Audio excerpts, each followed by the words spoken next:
Hi, welcome back. This is presentation 4 of the Presidency. We're going to continue our discussion of the office of the President. Article 2, established institution that is one of the main constitutional branches of the federal government. Regulatory review is one of the more important things. We talked at the end of the last presentation about how consequential OMB can be, the Office of Management and Budget.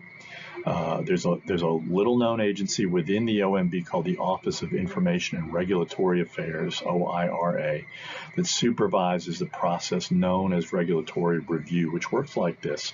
When Congress passes a law, they're delegating some of their constitutional authority to an executive branch agency. So, for example, if Congress decides to pass legislation to improve the safety of the water supply, the legislation they pass must delegate to an agency. In this instance, it would be the Environmental Protection Agency, the authority to establish regulations governing actions by businesses, individuals, and state and local agencies related to water supply and water quality. The rule-making process, which is something we'll address when we get to the next chapter on bureaucracy, includes statutory requirements for public notice, hearings, and appeals. The OIRA gives the President a say in the rules passed by executive branch agencies. So regulatory review enables presidents to issue directives and order agency administrators to propose specific rules. This process really began under President Clinton. The OIRA was actually established under Reagan, but Clinton really, saw the value in it in terms of trying to become more effective and efficient in policy making. Presidents Bush and Obama continued the practice. Trump carried out his campaign promises to reverse the Obama administration's directives and issued new rules or repealed existing rules. In his 4 years as president, Trump rescinded 95 environmental regulations. Trump's controversial directives rescinding bans of transgender discrimination and the reversal of the military's acceptance of LGBTQ soldiers was also, again, something that was done through regulatory review. In the opening days of his administration, President Biden issued directives reversing many of Trump's initiatives. And again, that reflects this idea. We talk about ping pong in the previous chapter on Congress. What you're oftentimes is seeing ping-ponging of policy back and forth when, when a Democratic administration yields to a Republican administration, and vice versa. Governing by decree, you also have the idea of executive orders and memoranda. These are important instruments that presidents can use to wield power in instances when they can't get Congress to act. Executive orders are basically rules or regulations issued by the president that have the effect of and formal status of legislation. It's significant that, I mentioned this again earlier, when Barack Obama and the Democrats lost control of Congress after the 2010 midterm elections, he nevertheless declared, "I'm still relevant. I have a pen and I have a phone." So, even while congressional Republicans were saying his agenda is dead, Obama said, "You know what? I'm going to use my power because I'm still an elected official. The American people still elected me, and I'm going to aggressively use executive orders to provide the help I promised to the American people." Historically, a significant number of policies have involved the use of executive orders. Among the most significant policies include the Louisiana Purchase, the annexation of Texas, the emancipation of enslaved blacks during the Civil War, the wartime internment of Japanese Americans, the desegregation of the military. These are all important issues that have been executed by executive order. Presidents Bush, Obama, and Trump have all used executive orders to pursue important initiatives. Bush used over 300 executive orders to wage the war on terrorism, but he also issued executive orders for domestic policy. He banned the use of federal funds to support international family planning groups and prohibited the use of embryonic stem cells in federally funded research projects. As President, Obama issued executive orders halting the deportation of undocumented immigrants who had come to the U.S. as children, the dreamers. He prohibited federal agencies and contractors from discriminating against transgender employees, and he declared more than 700,000 square miles of the Central Pacific Ocean off limits to fishing. President Trump issued executive orders banning travel and immigration from certain countries that he viewed as hotbeds of terrorism. He issued more than 150 executive orders on matters such as the COVID-19 pandemic and other healthcare issues, regulatory reform, cybersecurity, freedom of speech at colleges and universities, and he imposed new sanctions on Iran. In addition to executive orders, presidents also have access to administrative orders, national security findings, directives, presidential memoranda, and presidential proclamations. Like executive orders, these administrative orders have the force of law, and presidents often use them interchangeably. Generally, these classes of administrative orders apply to issues related to administrative procedures and organizations. Directives seem most often associated with national or homeland security related issues. Memoranda are used to clarify or modify presidential positions and executive orders. Proclamations are used to emphasize an especially important decree, such as Lincoln's proclamation emancipating all enslaved people. Congress can overturn orders based on the president's legislative authority. Okay, so it's not, again, so many things, there are checks and balances to most of these kinds of actions. This slide shows all the different administrations and the number of executive orders that they've used. Obviously, when you go, and it goes from the first, Washington is at the bottom. He only issued one executive order.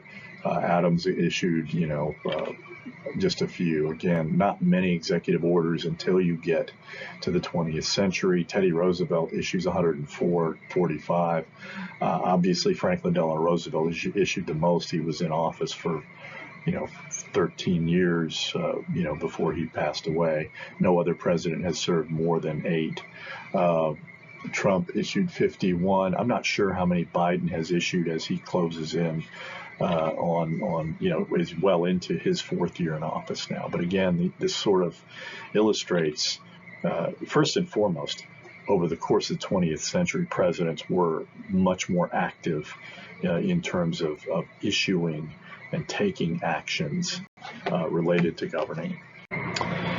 Okay, signing statements are an increasingly important aspect of the president's role in the legislative process. These are announcements made by the president when signing bills into law, often presenting the president's interpretation of the law.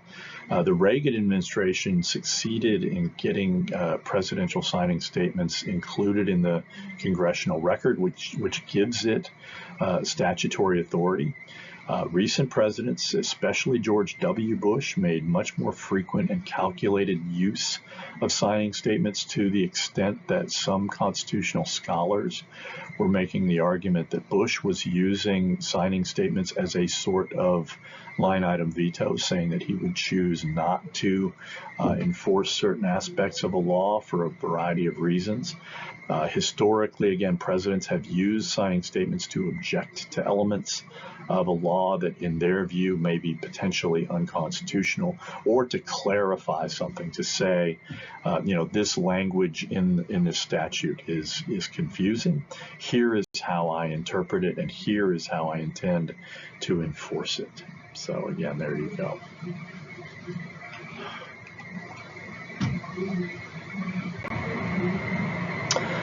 The advantages of the administrative strategy, obviously, again, It empowers presidents to act unilaterally, which is increasingly tempting in such a hyper-partisan environment, where the other party is dedicated not to governing, but to stymieing the president's agenda, because, again, both parties view every accomplishment of the other party as, as a loss for them. In principle, Congress has often counteracted unilateral assumptions of executive authority, but presidents have significant advantages in those kinds of institutional conflicts. Congress is often on the defensive and must often react to presidents taking action, which, again, in a hyper-partisan environment is difficult when the president's party is equally dedicated to protecting the president's initiatives. The limits of presidential power, of course, again, checks and balances do apply to the president. The framers wanted an energetic executive, but they were concerned that executive power would be, or could be abused. The system of checks and balances is designed to limit presidential power, limiting presidential terms to 4 years with the possibility of re-election, as well as the congressional power to impeach and remove the president, the Senate's advice and consent power over presidential nominees, the refusal to act on the president's legislative agenda, to deny funding for presidential programs, such as Donald Trump's attempt to get full funding for the border wall, and the power of Congress to override presidential vetoes, exemplify the constraints, the legislative constraints placed on executive power. The requirement that the Senate consent to presidential appointments and the refusal of the Senate to confirm appointees essential for the working of the executive branch has oftentimes led presidents to seek recess appointments, which are authorized under Article 2, Section 2. The Senate, basically says if Congress is not in session, presidents can take this action of appointing someone in an acting fashion. The Senate resorted to that with the legislative tactic of never going out of session in order to prevent such recess appointments, usually appointing a member from the Senate, usually from a nearby state, to gavel the chamber into order for a few minutes for what are known as pro forma sessions, to deny presidents the option of making those kinds of appointments. And the Supreme Court upheld the constitutionality of the Senate's pro forma sessions as a way of, basically stymieing the president. So, presidential power. What do you think? Since the New Deal, the power of Congress as a co-equal constitutional branch of government has declined. While presidents have not always won battles with Congress, the executive branch has gradually but decisively increased in power and governing authority. A powerful presidency, a weak Congress, and a partially apathetic electorate make for a dangerous mix. Okay, powerful presidents can be a force for good. For example, Lyndon Johnson's power and influence as president was more instrumental in securing the passage of the Civil Rights Act than was Kennedy. Kennedy simply didn't have the legislative influence. But unchecked power is always dangerous. So what do we think? Presidential strength works both ways. The growth of executive power means that policies and individual favors can be more easily, put into force, because Congress works slowly, while the president can work quite quickly. But what if the president fails to act? What would Craig Spencer, featured in the first presentation, have to say about presidential power? How have the checks and balances between the branches of the Constitution changed in practice over the decades? Are there some issue areas or certain conditions in which presidential rather than congressional authority is necessary?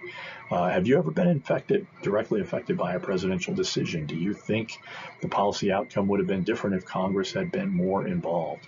What about, as a candidate, Donald Trump has said, I'll be a dictator on day one. Now, he said it's only on day one, but I'm not aware of any dictators that have voluntarily then receded to governing lawfully. So, interesting questions. So when we come back, we're going to continue talking a little bit about the executive branch, those those agencies and cabinet departments underneath the president that actually are responsible for implementing congressional and presidential actions. I'll see you next time.